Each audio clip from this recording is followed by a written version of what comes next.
passar pelo processo de modernização. A gente não está defendendo aqui a modernidade, mas a modernidade ela é uma realidade, tanto que a economia, a nível de modernidade, ela reivindica um certo distanciamento social,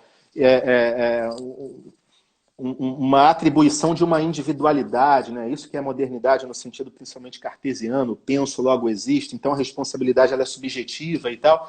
E quando a sociologia ela vem falar que o brasileiro ele tem problema com esse processo de construção desse eu social dentro da modernidade, ele vai falar exatamente, aí cito o Sérgio Buarque de Holanda, que esses apegos ainda, essas estruturas feudais de apego a um grupo, ela se manifesta sobre essa ausência desse eu para tentar alcançar um título de nobreza ainda, é uma outra realidade.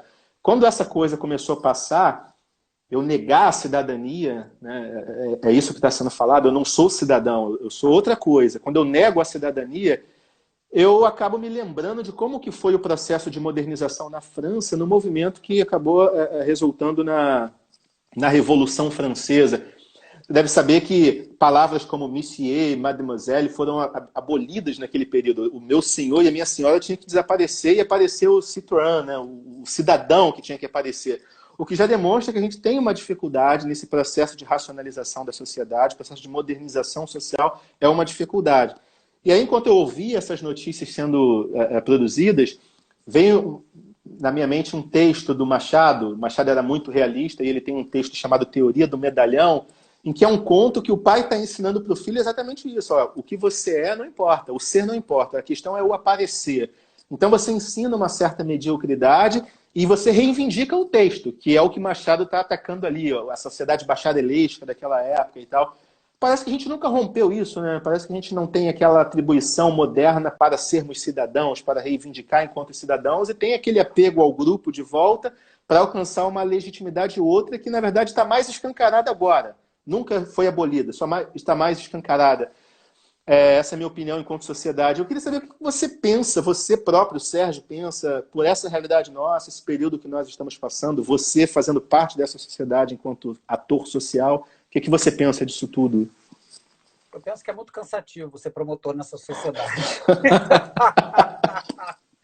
É muito cansativo, porque as pessoas reclamam o crime isso, o crime aquilo, e nós somos dados. O Sérgio Buarque disse lá no Raiz do Brasil, que você está falando, né, que o brasileiro é cordial. Isso foi muito mal entendido, né, porque ele falou no sentido da fleuma, né, da apropriação. Claro. Isso que você falou, isso aqui é meu, é o patrimonialismo. Não, a lei, você tem que usar máscara, não pode beber aqui, Covid. Não, olha só, a lei é para patuleia.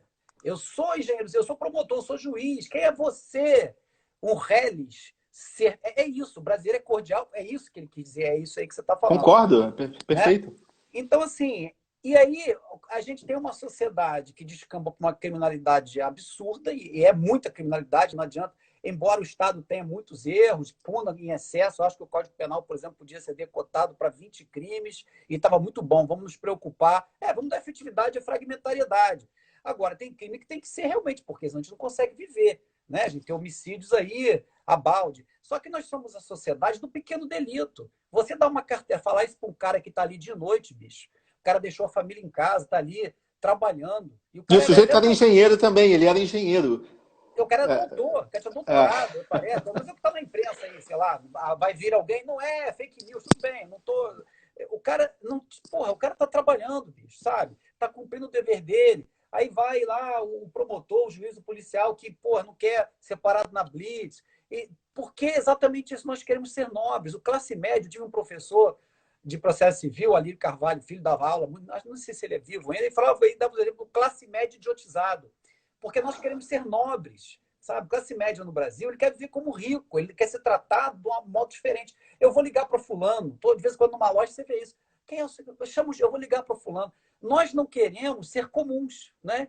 Queremos ser nobres. Isso é talvez o sentimento da finitude maltratado, que uma psicanálise, uma terapia resolveria, que as pessoas querem trazer isso. Então, nós somos uma sociedade do atraso. Eu não sou aqui ódio. Os outros países têm muitos problemas. Não sou também aqui sentimento de de vira-lata, não é isso, mas é uma realidade. A gente vê isso na rua o tempo todo.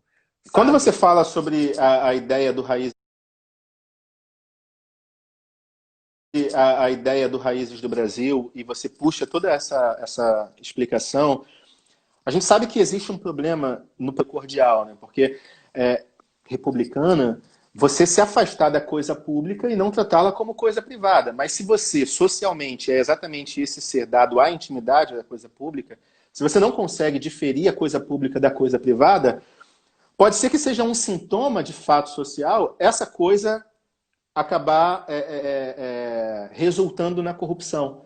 A própria ideia de corrupção, ela só pode existir numa república porque a gente vai precisar tratar a coisa pública como pública. E quando eu tenho dificuldade para poder enxergar na coisa pública uma divergência da coisa privada, me parece que o processo de construção desse ser social, desse ser enquanto ser corrupto, mas no processo de embriogênese desse sujeito, houve também essa dificuldade para poder reconhecer esse distanciamento social. Um professor que, inclusive, é o cara, eu gosto muito dele, o da Mata, o Roberto da Mata, que dá aula lá na PUC, né? Ele fala sobre isso, né? Ele tem uma frase que o americano, ele tem uma frase que ele determina o americano. Você sabe que o da Mata ele deu aula há muitos anos nos Estados Unidos, morou lá, né? Então ele fala basicamente o seguinte: o americano somos iguais, mas estamos separados. O brasileiro somos desiguais, mas estamos juntos, né? Você passa ali em São Conrado e você vê essa realidade. É muito próximo à desigualdade, mas a galera está ali juntos. Eu acho que essa adesão que o da Mata cita lá na carnavalização da coisa, como que acontece aqui no Brasil, é também processo de construção de uma sociedade corrupta, não alienada. O político não é um alienado, ele não é um ser que foi simplesmente incorporado dentro do papel político, né? Ele vem de nós somos ele enquanto espelhos sociais. Nós parimos. Pois concordo perfeitamente com tudo isso que você falou. A gente sempre se posiciona de forma bastante próximas.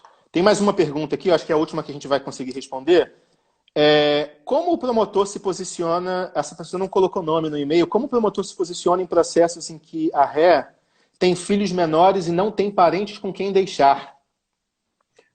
Me posiciono como a lei determina, né? Como tem determinado